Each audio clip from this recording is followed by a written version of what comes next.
What if I tell you that all you know about energy is just half of the real truth? What if I tell you that the most important aspects about energy are in the missing half? What if I tell you that energy is hydrogen and everything about energy is involving hydrogen? Either we are talking about electricity, plasma, heat, or light. All this is involving hydrogen. What if I tell you that the main source of hydrogen is in water? Leaves use light to extract hydrogen from water and build the trees. The sun burns hydrogen to produce light, heat, and all the heavy elements, like copper atoms. The magnetic field of a magnet pushes electrons from around copper atoms, that is electricity, used to break down the bond of water and turn it into fuel. So everything energy is the product of endless partnership between these three elements: electricity, hydrogen, and water. Hydrogen is the building block, electricity is the bond breaker, and water is the stored source of hydrogen. This means energy. Now, let's step into the rabbit hole.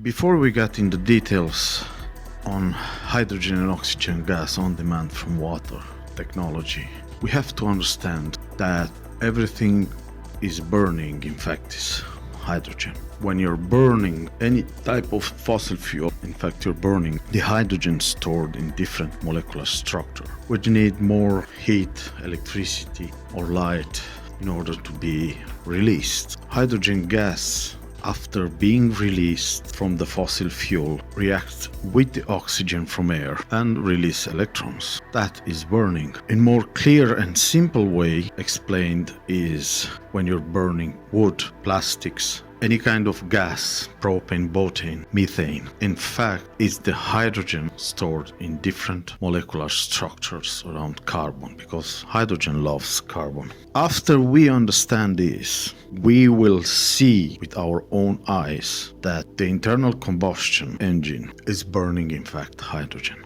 When you're burning diesel, gasoline, or even natural gas, like methane. Now, the bottom truth and biggest truth about this relationship between fossil fuel and hydrogen is that water is the source of that hydrogen in any kind of fossil fuel. And the bottom line is the water have a lot more hydrogen than fossil fuel.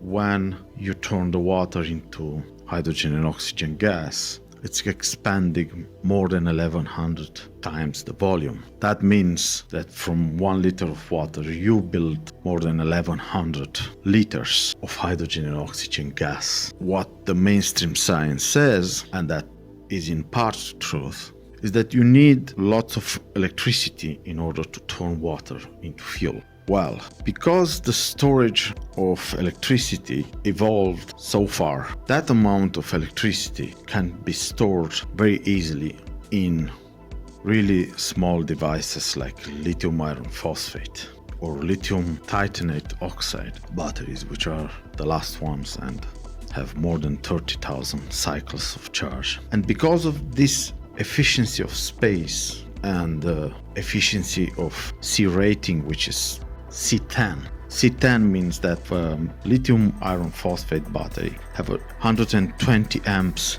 That means that for an hour on the maximum load, you can discharge that battery on 120 amps for an hour.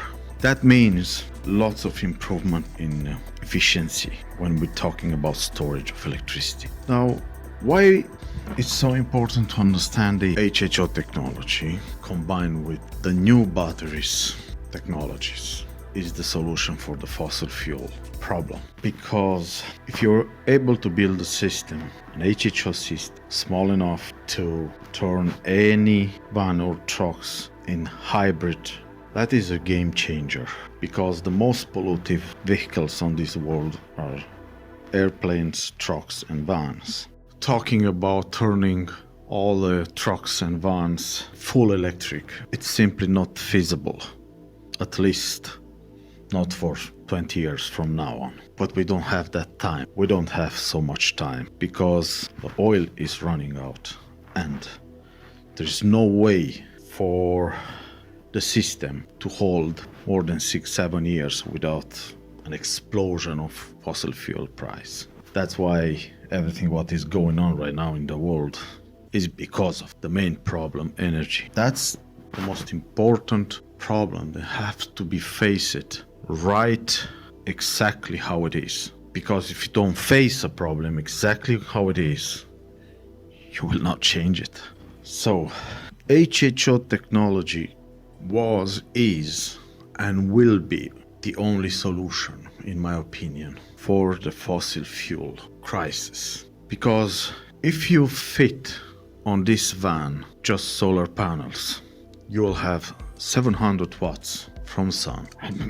Might be some people ask why you don't do it full electric, because involve lots of infrastructure, lots of factories, change lines, productions, and a hell of a lot of engineering, electronics, mechanics, and we don't have that, and there is no time to replace all the factories to build by night, starting to build electric vehicles, especially vans and trucks. So the only feasible solution is to turn everything we have right now into hybrid. So if you fit solar panels on this van, you will have 700 watts. 700 watts for 8 hours during the stationary when you're working will charge this little bunch of batteries, lithium iron phosphate, 120 amps on 12 volts. You will fully charge these batteries. So while you're driving home, you will be able to pull out from these batteries without any problem for 1 hour and a half, more than 80 amps. 80 amps on 12 volts, that's 960 watts hour. With 80 amps, you're able to build through this machine directly from water without any pressure, any storage. On demand from water, you're able to build more than 6 liters per minute hydrogen and oxygen gas. There are so many paperworks out there about the efficiency of HHO gas injected among the fossil fuel, and I read about this for quite a while. There is an opening eye experimenting by yourself, because in all those papers they don't join in the math a full working system, playing always with the mainstream narrative, which is just half truth about HHO technology. They've recognized that HHO is working on internal combustion engines. I mean, with 7 liters of hydrogen oxygen gas and proper management and installing of the lines, hose lines, and the connected points. I saw so many people connecting the inlet on the air inlet on the filter in every vehicle, which is not wrong, but is not the best place to set up in an engine. So if you take step by step all the system, how you're gonna build the system, how you're gonna arrange every single part, how you compress all the space in order to manage efficiency, space, and costs, because everything is connected together and work together in order to make it most efficient possible.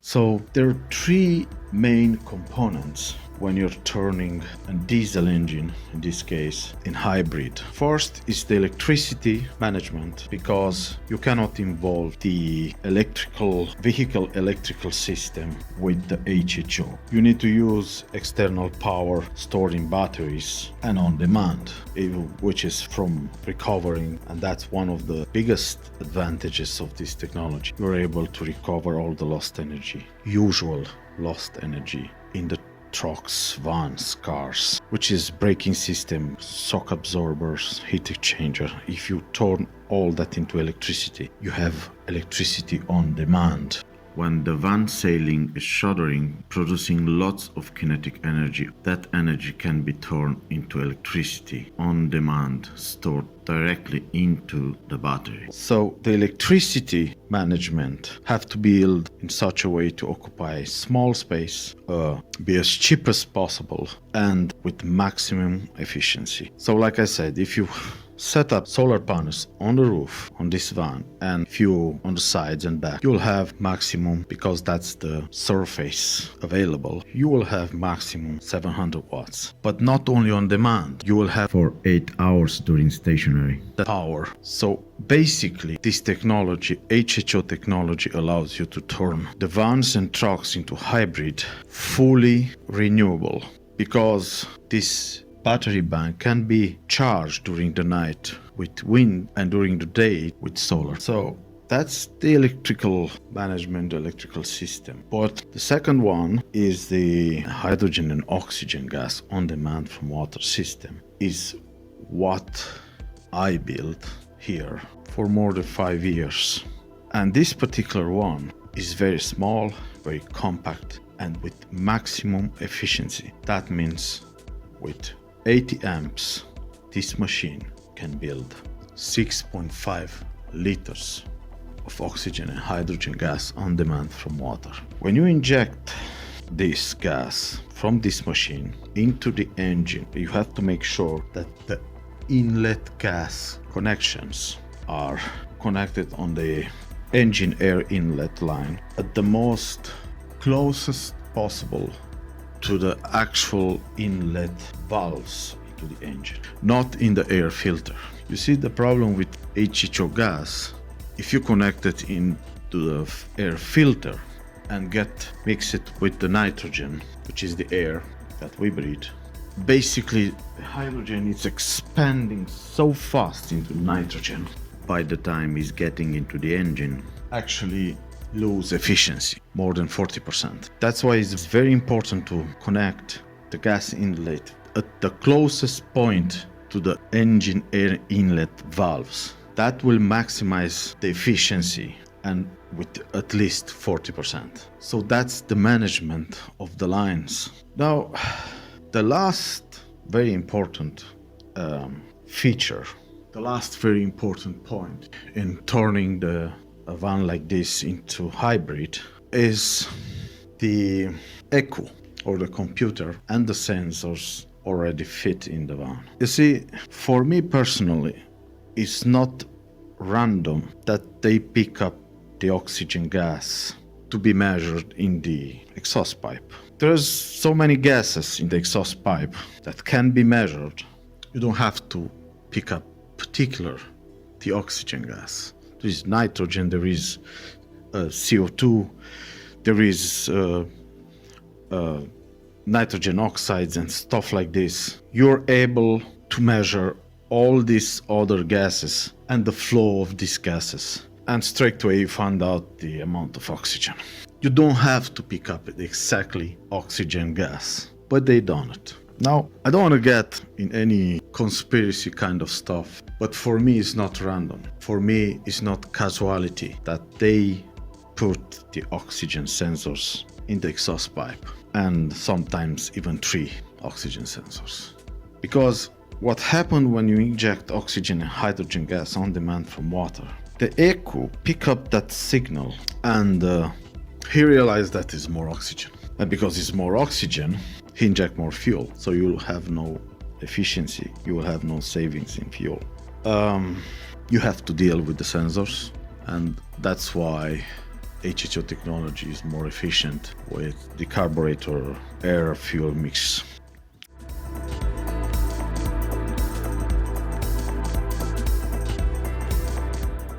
What I'm gonna show you today, it's a machine built by a carpenter without a PhD. It's about 25 centimeters, 250 mil wide, 300 mil thick, 900 mil tall. So this machine is built entirely from scrapped materials in the works I keep, and is built in my rented garage. So basically minimum possible resources to build a machine like this.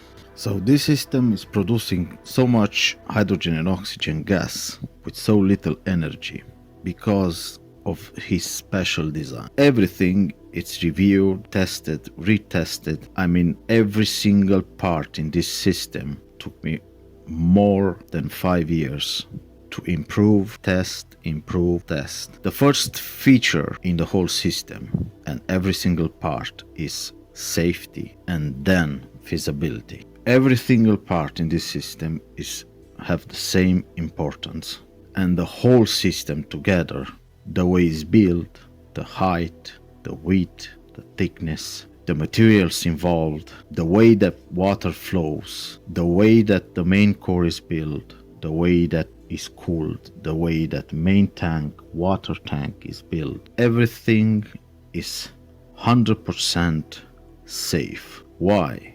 Because it's building the hydrogen and oxygen gas from water on demand, without storage, without pressure. And the main core of the system is the special design dry cell generator. This is the core where the electrolysis occur and is in the bottom here, made from 70 plates 5 by 3 inches, 316L stainless steel. The most important of this design is inside, distribution, holes, and a very specific arrangement inside of the core that I'm not gonna reveal right now. But the point is, I have a 35 degrees inclination and can hold more than 3 bars. Yes, we'll never put 3 bars in the whole system. The maximum pressure used by any HHO machines or brown gas machine is 1 bar. You never ever pressure HHO gas, but 1 bar you need for torch in the case when the machine is used like a welder. So the water is going in the core here, pushed by the pump. The pump is controlled by the thermometer and a PWM 20 amps. And you need to be able to control the flow in the core. That's why the pump is in the front of the core and is pushing the water from the water tank into the core. So the gas is flowing up, and as you can see here, I used a straight line because the gravity helps a lot in this system. Gravity can be used to help in HHO systems. That's why the main core have inclination. That's why the outlet gas pipe, 10 mil gas pipe, have a straight line. That's why the height of and the length of the water tank is 520 mil. That's why the only gas in the water tank is just in the top here and is protected by a flash port, safety valve, 3 bars safety valve. A lot of improvement that I made this system happens over time by observing and testing every single part. Like I said, these are the minimum electronics controllers and was the only things I bought for the system, and they're very cheap in AliExpress. You find them for nothing, like €1. A PWM, it's €10, stuff like this. So when the gas is flowing into the tank here, water tank, which is, I have to repeat this because there were people seeing the machine and said they thought that in this tank is gas. No, it's the whole system is filled with water in any given time. So the level of the water is here in the system. The only gas is here in the top, which is exactly 5 centimeter cubics volume of gas on maximum 1 bar pressure, and is flowing all the time. Now there is some features about this water tank because that I cannot reveal. It is basically every single part is reinvented, but we have under this cap we have some special stones which are retaining the moisture from the gas, and the way it's doing that is, who knows something about hydrogen and oxygen on demand from water knows that it's a very cold gas. So the gas, by flowing through those stones is cooling down the stones, and the stones have the property to keep for quite a long time the lack or plus of temperature. So because the stones are cold, the steam, because you have a little bit of steam, there is no electrolysis without steam, okay? So you have a little bit of moisture in gas. That moisture gonna condensate on the surface of those stones in the cap here, and is falling down and is dropping down the water back into the water tank, and the gas is coming out without certain amount of steam. Now obviously it's not enough. You need more condensation, you need more dryers, because what you want in your torch or in your engine is pure, clear gas. Hydrogen and oxygen. Gas without any moisture, without any other mixture in the gas. So that gas needs to be filtered at least one more time, and I worked a lot to find out a bubbler filter that it's really efficient, but in the same time does not take lots of space, because in order to have a very dry gas you need to pass it quite a big bubblers and dryers. So what I come up with is a combination between a bubbler and a condenser, because this bubbler condenser is able to take all the moisture left in the gas. 70% of this bubbler is filled with the same stones. Not gonna tell you what kind of stones are, because, like I said, it's an invention. And water, 80%. So because the stones inside this one, inside the condenser, are very cold and keep being cold, like I said, because the gas is cold, the same gas is cooling down the stones and the water. All the steam is condensate and turning into water and remain here in the condenser. As you can see, it's very easy to, because after a while the level of water is rising, and you can see all the time the level of water in this pipe. This pipe is fit in such a way is not only carrying the gas into the condenser, in the same time showing you the level of water inside the condenser. This condenser is protected by 2 safety valves, 3-bar flash ports.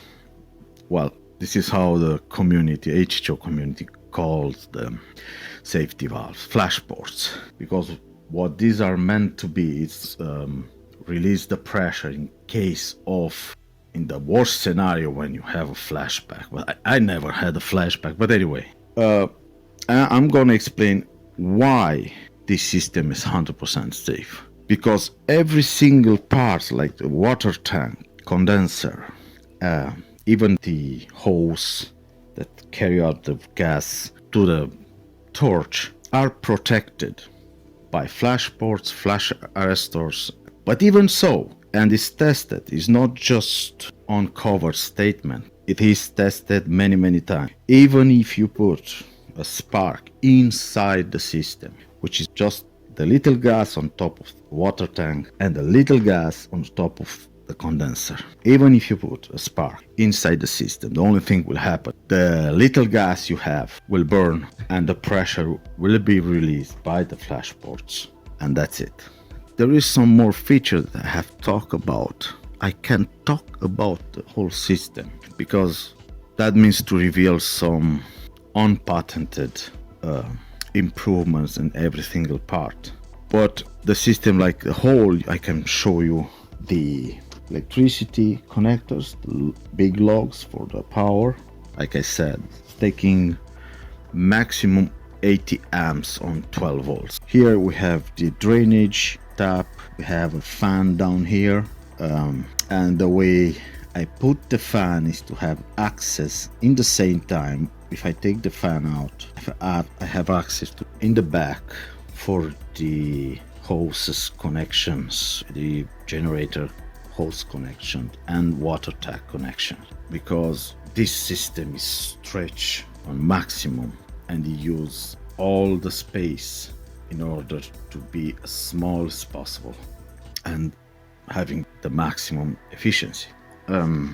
For instance, this hole here is not only for the airflow, which is pushed in by this fan down here and is cooling down all the electronics, and the same hole is a handler. So you carry the whole unit by using this hole, and every single part in this system is specially designed to comply with at least two features, cover at least two features, like this hose, which is coming from the water tank and carrying out the gas. It's showing as well the level in the condenser. The same feature with the fan. This is not only holding the fan here down where the air is flowing into the system, but in the same time you have access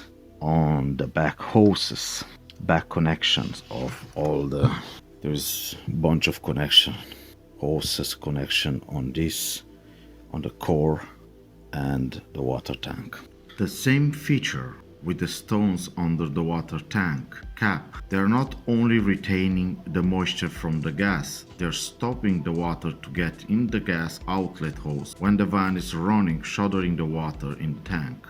So here we have an emergency stop. We have a pressure gauge. We need this pressure gauge can measure both pressure and vacuum, and is needed with vacuum because, as we all know, the internal combustion engines are making vacuums, and for maximum efficiency you have to connect the gas outlet of this machine as close as possible to the engine air inlet. There is vacuum. You need to be able to control the vacuum and the pressure. This is the main switch here. Here we have the gas quick connector. Like I said before, this is the PWM for the pump. This is the thermometer, adjustable thermometer switch for the fan and heat exchanger. And here you have a multimeter, watt meter and amp, voltmeter, and basically you can see all the flow of current and electricity into the system through this cheap, very well done gauge. This heat exchanger modified. I built my own case, aluminum case, and the fan is right behind here. A very efficient fan. I took it basically from an old PlayStation 3 unit, and it's working amazing. Yeah, this is the basic about the system, because like I said, I can't reveal some of the main parts improvements because are my discoveries and I want to patent them. So now we're gonna go and test all this and give more clues and details about the whole system, how it's gonna work in the vans and trucks. Well, for trucks have to be a little bigger, but anyways the same design.